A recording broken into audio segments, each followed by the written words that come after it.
Body was there about 4 days before anybody found it, before anybody walked up to her and just to say hi, make sure she's okay. She was just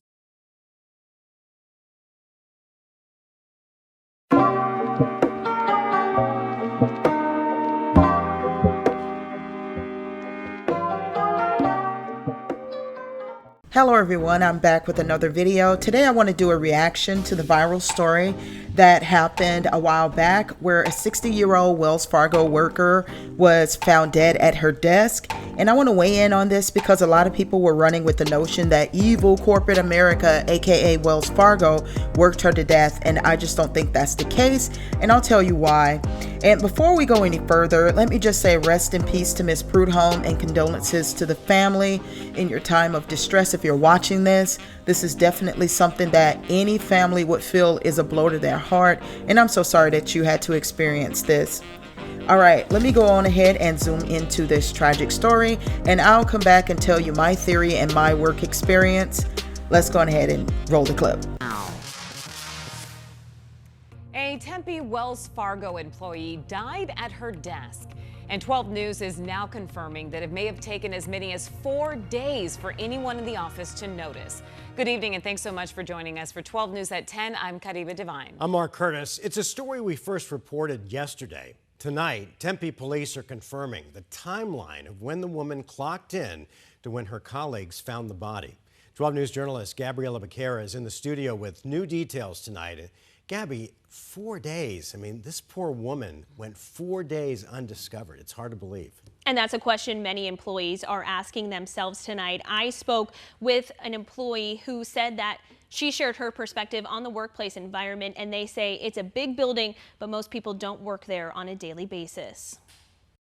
A Wells Fargo employee went to work the morning of Friday, August 16th and never went home. Tempe police tell 12 News 60-year-old Denise Prudhomme scanned into work at 7 o'clock in the morning. 4 days later, police responded to the office building near Washington Street and Priest Drive for reports of a subject down. Prudhomme was declared dead. The Tempe Police Criminal Investigation Bureau is investigating, but do not suspect foul play. A Wells Fargo employee exclusively spoke with 12 News, but asked not to be recorded or identified out of fear for their job. They say a colleague found Prudhomme dead at her desk in a cubicle while walking around the building on Tuesday, August 20th. Prudhomme's cubicle was reportedly on the 3rd floor and away from the main aisle. This employee says several people had smelled a foul odor, but passed it off as faulty plumbing. They say while most Wells Fargo employees at this Tempe location work remote, the building has 24/7 security, and someone should have found Prudhomme sooner.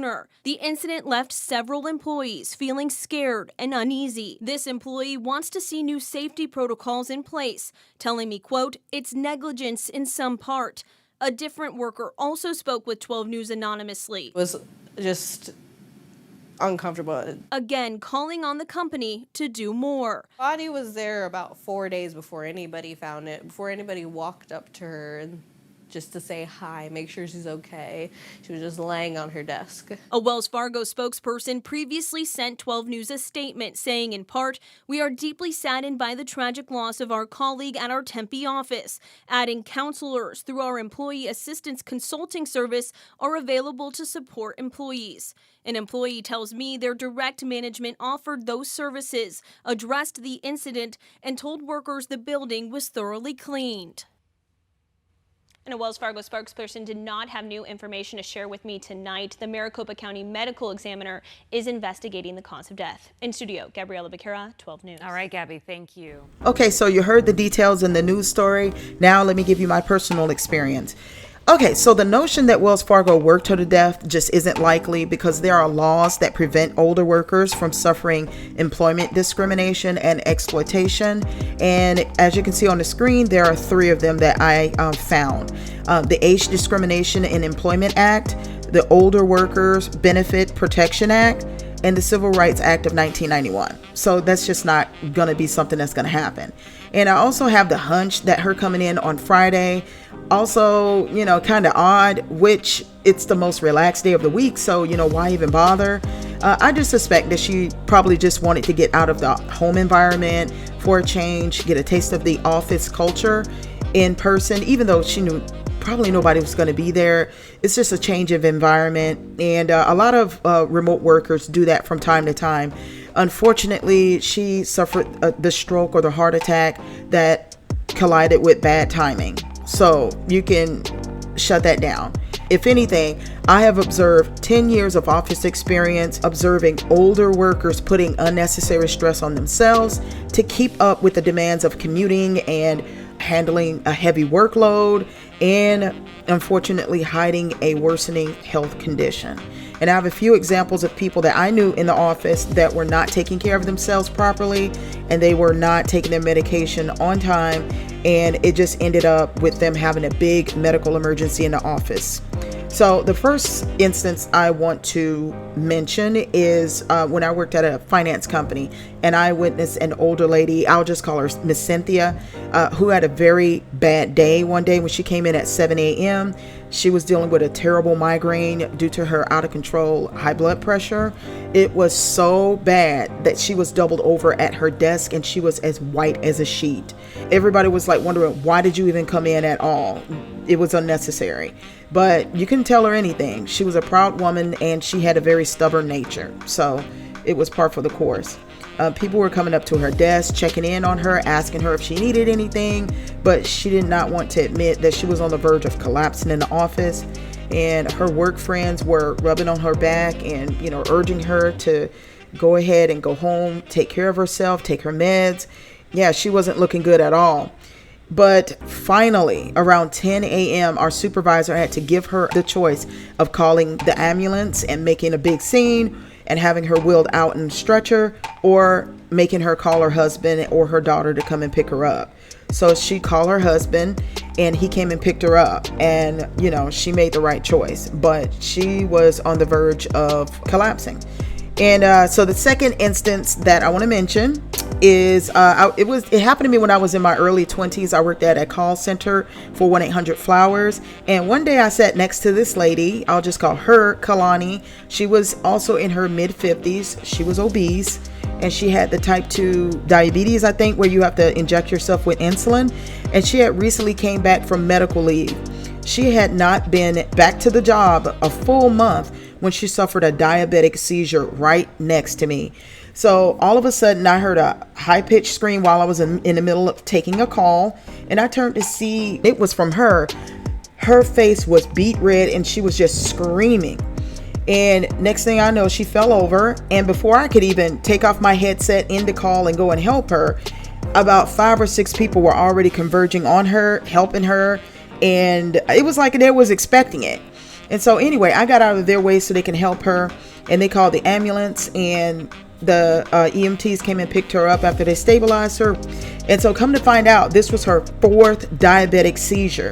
I think she had been there 4 years, and her work friends were discussing, they noticed that when she came back to work, she was eating the same exact foods that got her in that mess. She was not supposed to be eating those atomic burgers, the burritos.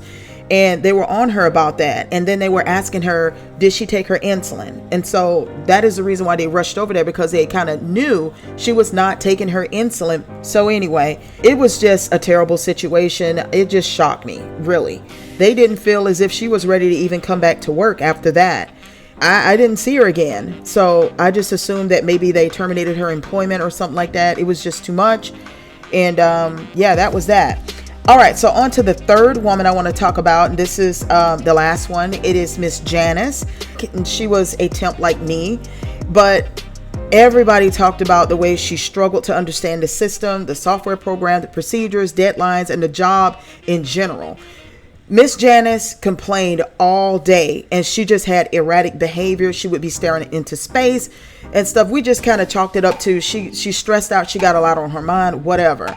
But after a month that she had been there struggling and just being on the radar, she snapped one day, and she called in early morning on a Friday to the temp agency, and she just quit. But something strange happened on the following Monday, because she came into work like nothing happened. And one of my fellow coworkers were going to the break room to get some coffee or something, and she noticed her getting off the elevator. So she took a double take and was like, "Girl, what are you doing here? I thought you quit." And she replied, "I didn't quit. And then the mutual coworker said, yes, you did. And then she laid out the information that was told to us. And then Miss Janice, she said, had a look of pure shock and horror on her face and like embarrassment. And she didn't say anything else to her. It was like her memory got plugged back into her brain and she remembered that she had quit on Friday. So that was extremely bizarre. And so this woman had a manic episode right in front of a mutual coworker, and it was just sad. So we just felt like she was off her meds, put pressure on herself to continue to work. Anyway, as far as the security breach, that's another issue I want to address. People saying that her supervisor or the security personnel failed Ms. Prudhomme. And again, I have a different angle and personal experience to challenge that assumption. And here we go. First off, all security guards are just not checking every inch of the buildings. During the pandemic and people working from home, it is even less of a chance. So anyway, basically they patrol the outer perimeter of the building, the parking lot, and they escort people out from the building that is unwanted or somebody that's been fired. They escort them out the building. If anyone is checking the department floor for any reason, it would be the management. However, again, if the building is 99.9% empty and everybody is at home, that wouldn't be happening. Same with the cleaning crew, which mostly focuses on the bathroom and collecting trash from outside of our cubicles. If a trash can is not on the outside, they do not have authorization to go inside of your cubicle and remove it so that they can not be blamed for something if it's reported stolen. And imagine seeing the same scenario just day after day, week after week. You would probably become convinced that no one works on this floor. No one is coming up there, messing with anything. And that would probably create a procedural blind spot, possibly, maybe, but in my mind, it makes sense. All right, so now Monday is typically a busy day where people are answering emails, calls, laying low, just trying to get through the day. And it mostly was likely the day where people started to smell that foul odor that was talked about in the report. And if they're just passing through and they're in a hurry, and this sounds like that's exactly what happened. They took note of it and they just dismissed it. They wouldn't go down to maintenance or the front desk and try to, report it. They would be getting whatever they needed to get, use the bathroom, whatever, and they would be gone. And let me just say, my last corporate job was in 2022. And our office was so empty with everybody working from home. When I came there to pick up some personal items from my desk or supplies, I was out of there within 10 minutes because it was so empty and eerie in all directions. I would have reacted the same way if I smelt a foul odor. I would have assumed the same. Somebody else is taking care of it. Hey, I'm out of here. All right, so Tuesday comes up now, it being a much busier day. And of course, it would make sense that her manager finally got concerned when he didn't get a return email from her or a return phone call, spurring him to reach out to her next of kin, right? My final issue is that people are not understanding how did the trickle of Wells Fargo employees passing through her department miss her lying on her desk. All right, so the way a lot of offices are designed, it varies. I've worked as a file and data entry clerk for a pharmaceutical company as well as a finance company, like I mentioned before.